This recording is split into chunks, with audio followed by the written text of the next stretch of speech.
Assalamualaikum warahmatullahi wabarakatuh. Saya Siska Priningsi akan menanyakan narasumber seorang guru yang mengajar di MI Muhammadiyah yang bernama Dina Istiqomah.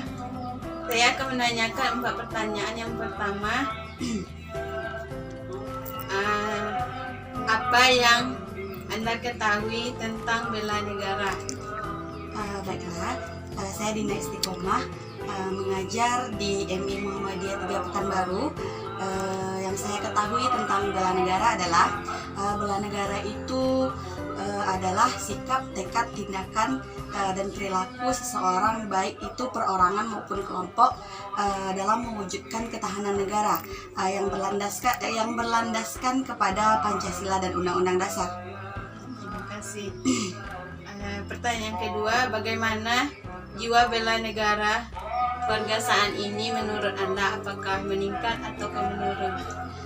Menurut saya, seperti yang bisa kita lihat pada saat sekarang ini, jiwa bela negara yang ada di Indonesia menurut saya sangat-sangat mengalami penurunan. Contohnya, kaula muda atau anak mudanya tidak lagi memikirkan tentang keutuhan negara. Itu bisa dilihat dengan sikap mereka sendiri. Contohnya, mereka lebih sibuk kepada sosial media dan perilaku mereka yang menyimpang dari bela negara itu sendiri. Kita lanjutkan pertanyaan yang ketiga. Isu apa yang Anda rasa yang mengancam negara kita saat ini? Isu-isu yang mengancam tepatnya di Indonesia itu sendiri, yang pertama menurut saya radikalisme, yang kedua terorisme, yang ketiga komunisme, dan yang keempat itu intoleran. Terima kasih. Pertanyaan terakhir, apa upaya yang bisa kita lakukan untuk mencegah isu-isu tersebut? Baiklah, untuk pertanyaan terakhir, menurut saya pribadi sebagai seorang guru, usaha yang dapat kita lakukan untuk menangani isu-isu tersebut itu bisa kita berantas terutama dengan secara bersama-sama, bukan dengan perorangan. Dengan terwujudnya kebersamaan kita untuk memberantas hal tersebut, maka akan terciptanya sikap bela negara yang ada di Indonesia itu sendiri.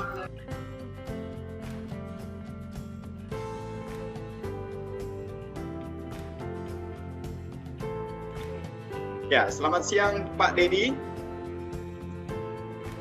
Selamat siang Pak. Ya, terima kasih untuk waktu Bapak yang telah Bapak berikan untuk kesempatan interview di siang hari ini. Menurut Bapak, apa yang menjadi isu global saat ini? Isu global yang kira-kira itu jadi masalah bagi negara kita? Untuk bidang pendidikan juga PJJ sekarang itu merupakan isu global, ada yang pro, ada yang kontras kalau menurut saya.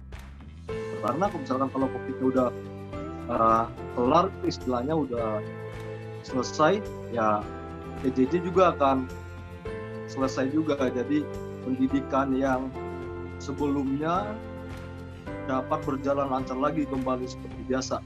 Memang yang lebih dulu sih, kayak sosialisasi itu memang perlu diperbanyak untuk masyarakat, bagaimana peran masyarakat untuk ikut serta menuntaskan permasalahan global, ya, permasalahan sekarang.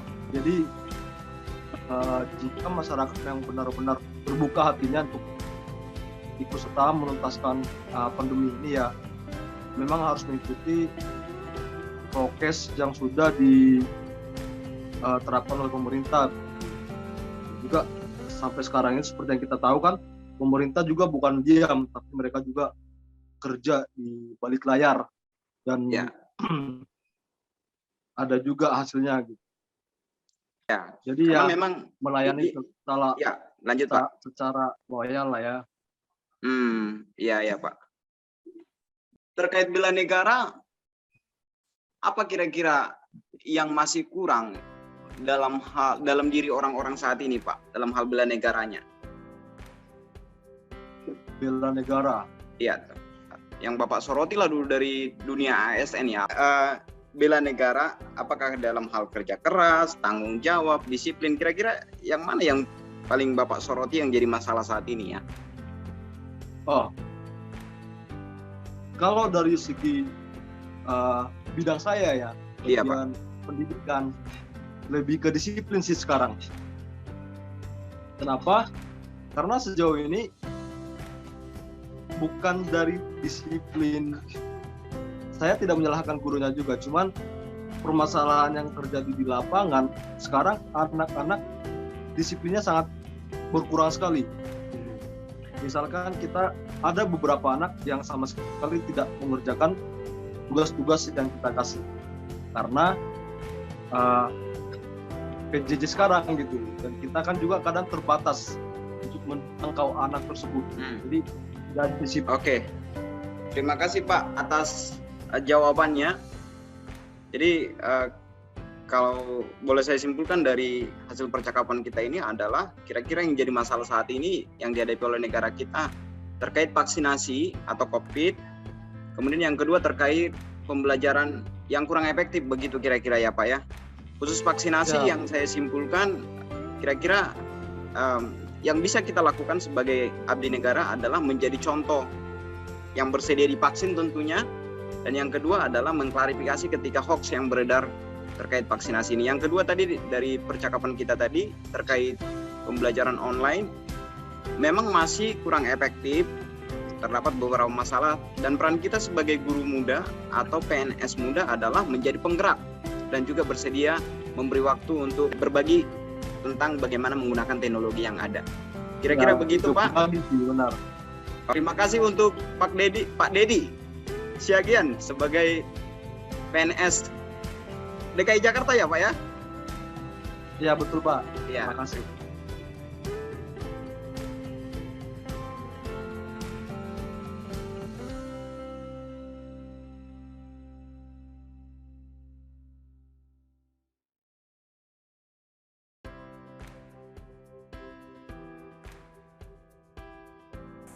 Waalaikumsalam warahmatullahi wabarakatuh. Ibu, saya di sini dari kelompok 3 untuk Nusantara Besar Ibu. Jadi saya ada keperluan untuk bagaimana isu-isu tentang vaksin di sini.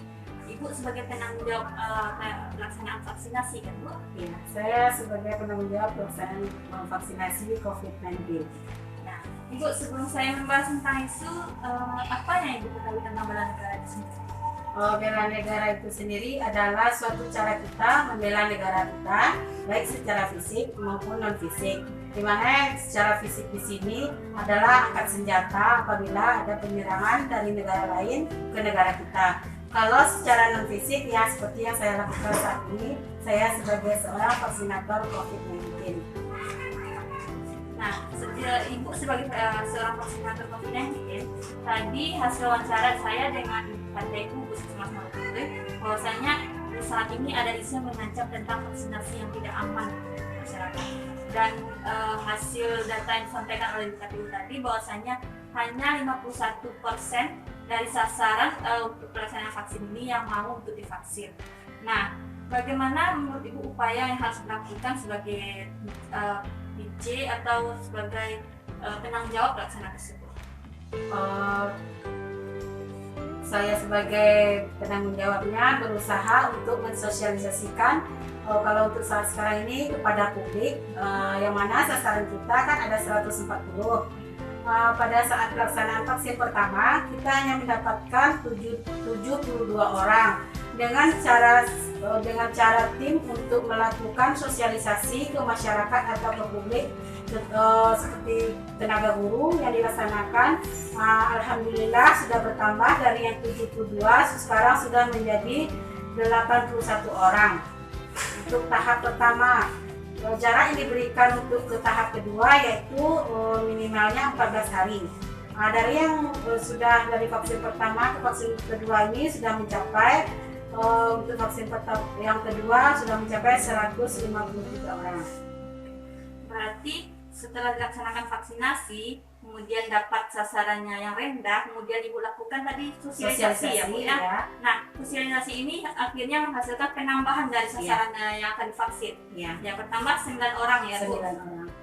Untuk rencana berikutnya apa Bu kira-kira? Kalau Apa yang untuk akan dilakukan? rencana berikutnya kita akan memberikan undangan kepada sasaran untuk datang ke puskesmas untuk mendapatkan vaksinasi. Yang kedua, mungkin kita akan rencanakan, kita akan sosialisasi ke masyarakat, ke kantor-kantor, dan ke sekolah-sekolah yang belum melakukan vaksinasi. Siapa yang dimaksudkan? Berarti di sini kita meningkatkan pengetahuan dari orang yang akan Ya. divaksin ya. Baik Bu, mungkin itu saja yang saya tanyakan. Saya ucapkan terima kasih banyak ya Bu ya untuk Ya. waktunya ya Bu. Ya. Kita Hidayah. Assalamualaikum warahmatullahi wabarakatuh. Waalaikumsalam warahmatullahi wabarakatuh.